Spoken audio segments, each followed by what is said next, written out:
I'm speaking with Amy Dabbs. Amy and I met when she was a horticulture agent, and I was too. And we both are doing different things now. Amy, tell us about your new job and why it brings such joy to your life. Thanks, Amanda. So I am still doing horticulture work, but I'm now statewide, and I'm coordinating school and community gardening. And I can remember when there would always be a teacher who would call up the extension office and want to start a garden, and it was usually one person, and it'd be too big, and they would get, worn out, and it just seemed like, and then that person would leave, and then they'd have this place that was full of weeds. And is that kind of what led to the need to have kind of a framework and some guidance for these teachers? It absolutely did. One spring many years ago, we had a little water cooler conversation, and several agents down in the Charleston office, we counted up at least, just to our memory between us, about 40 to 50 calls that we had gotten in the last 6 months about teachers wanting to garden and really not knowing where to start. And you're right. It often starts with kind of a really big idea with a little, maybe a little lag of knowledge or, sort of a lack of confidence about how to get started with a vegetable garden for students to grow their own food in. And so, we were able, through some initial funding from Boeing, South Carolina, in partnership with the College of Charleston, back in 2012, we were able to start a school gardening for South Carolina educators program. And it kind of pulled some of the best elements, as you mentioned, from the Master Gardener program. We had just moved the course online back then. And so that was sort of fresh in our mind.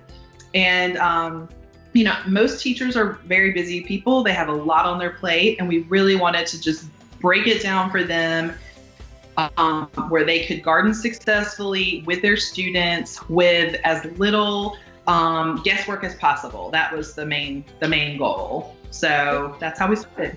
And Amy, you first had to come up with a curriculum that would fit school standards and also incorporate the horticultural basics so that they could be successful. So how did y'all meld those two needs? Well, it all came together. Fortunately, Zach Snipes on our commercial horticulture team and I worked together on some seasonal planting guides and calendars that are more like the technical guides. So teachers sign up for the online course. They get 2 books. They get the seasonal planting guide and calendar, and then they get a curriculum. It's a K-8 curriculum called STEM in the Garden, and it is aligned to South Carolina state teaching standards for grades kindergarten through 8th grade. Although it can be, it has been utilized by teachers in other grades who've been able to kind of make it fit for older kids or younger kids, if they are trying to work something in. And so far the response has been amazing. So the cost of the class is $75 per one teacher, and they would get both books, the planting guide and the curriculum. What we really prefer, however, is a group or a team of 3 teachers to take the course. We want to build sustainability into a school garden from the beginning. They take it online and then have some hands-on instruction, and how long does it take? Can they usually fit it in their schedule? Exactly. Yes. And so far, yes. It's a 5-week class. It is asynchronous, self-paced. So modules open every week, and each week we hit a different topic.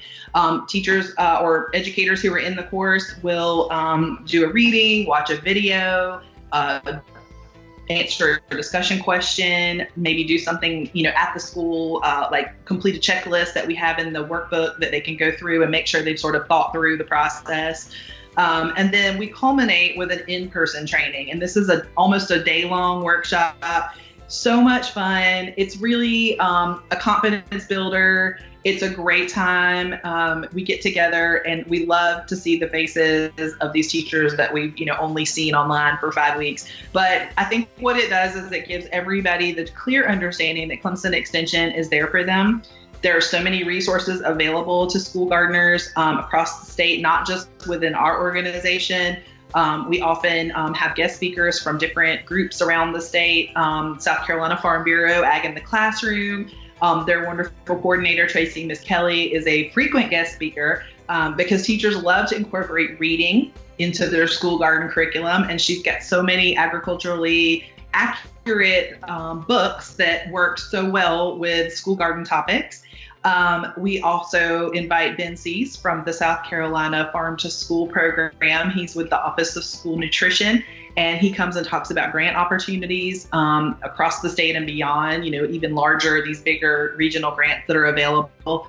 And we just, the 4-H team is always in attendance. There's always a 4-H extension agent at one of our workshops to really help teachers understand that, one, there are so many resources available, and two, to model some of the curriculum. We actually will bring worms from our worm compost bin, and that's a big part of our curriculum, is we really want to kind of teach those cycles of life within and without of the garden, the connections. Teachers have such a hard time even getting paper towels sometimes for the classroom, and I think y'all have assembled a really remarkably foolproof system. I believe that you can deliver kind of a train of raised beds that fit together. You don't even need a screwdriver, and then a remarkable assembly of the products to fill this bed with, and you even teach lasagna gardening. So let's talk a little bit about how these boxes fit together, and then what all you provide the school, the amendments and all that, and then the lasagna gardening aspect of it, which is just a wonderful way to garden. Thank you.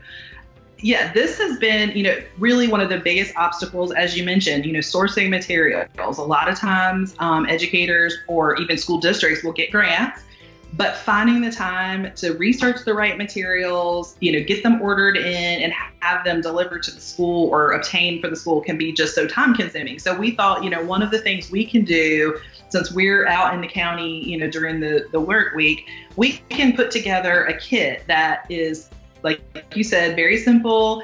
We have raised beds. There are 4 raised beds that fit together end to end to make a 16-foot long bed.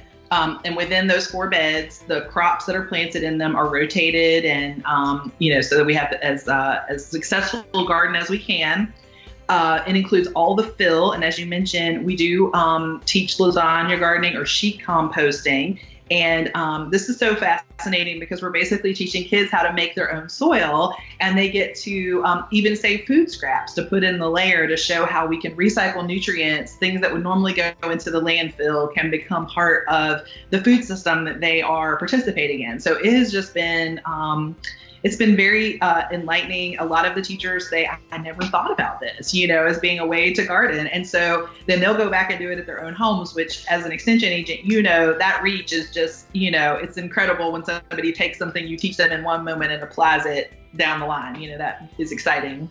And with the planting guides, y'all even source the transplants and Yes. have them delivered to the school at the appropriate time of year, I believe. Yes, we have 2 amazing groups that we work with. We work with Botanical Interest Seeds and Bonnie Plants, and they're just so generous to donate materials to our school garden program. We pull out all the seeds that the teacher or the school garden will need, and we send those for the entire year in one package. We deliver transplants 4 times a year. And Amanda, I have to tell you, I could not do that. We could not do this without everybody in this system, from the horticulture agents, in the county offices, the 4-H agents, the rural health extension agents, the master gardeners, pretty much anybody I can rope into delivering a little basket of kale, lettuce, whatever it is, to a school near them, they do. And we've really been overwhelmed by the response to these requests that nobody resists the opportunity to drop this off, because you just get like this huge satisfaction from dropping these plants off. And we include a planting sheet with each crop, reminding them what bed it goes in so that their crop rotation stays intact. Little tips and hints, of what to do. And it's been a very fun project to run. But more importantly, when we get the emails from the teachers of the crop that just got harvested and the looks on the kids' faces. I mean, they grow the most amazing carrots in those raised beds because South Carolina soils are not always great for carrots, especially those clayey soils. So when they pull these rainbow carrots out of the ground, I mean, it's amazing. And they do some really fun things with them too. Well, what does happen to the vegetables when they're harvested? Do they go to the cafeteria? Do the children take them home? Or is it differ from school to school? Yes to all of that. We have examples of all of that and more. A lot of schools use some of the produce in the cafeteria. They do taste tests, especially with the younger kids. They do the yum yup test where they do smiley faces on a graph, or a frowny face if they don't like it. But it's been exciting to see kids try something that they've grown, maybe something that they wouldn't normally eat, like kale or radishes or things like that. Oh, that is exciting. And Amy, you started this when you were at the botanical garden. You've been working with children and gardening for a long time. And I know it really is an important part of your soul and your consciousness. What do you hope 20 years from now, some of these children who participated, what's your dream for them, Amy? Well, my dream for them is that they will enjoy gardening as much as you and I do. And all the people that we are around all the time. I mean, we're around a bunch of gardening nerds all the time who just, all we talk about is plants. But on a bigger scale, really, the horticulture and agriculture industry is aging. We're not able to fill all the jobs that are out there, which is a real shame because as well as I do that those are some really good jobs. They're very fulfilling. People who are in this industry always have jobs. We always have work. It may be backbreaking on some days and hot, but usually it's very rewarding and can be quite lucrative depending on what you end up doing. So I really just want kids to understand that there are opportunities out there, and I think that starts with planting a seed and really being kind of overtaken by that moment of awe where you realize that seed equates to that rainbow carrot, that you did that and you can do it for yourself. It's very empowering to be able to grow your own food, and particularly for our students across the state and beyond who maybe are not in control of their day-to-day circumstances. Maybe there's not always food at the ready. I mean, how incredible would that be to be able to go home and grow food just like the teachers are doing? They're taking these lessons home, they're gardening for their own families, and we hope that the kids will start to do the same thing. So we are seeing a huge interest in gardening, and particularly right now, people are really responding to, pressures and, stressors in the world by gardening. And, just from a physical and nutrition level, but all the way to more, like you mentioned, a more spiritual and just mental health release is to be able to go out and garden. Amy, if people want to know more about this fascinating program, what's the best way to learn and get involved?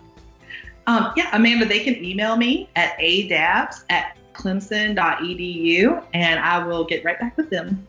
All righty. Well, I hope that there'll be a lot more hands in the dirt in the days and years to come in South Carolina schools. And thank you and your team for all this great work. Thank you, Amanda.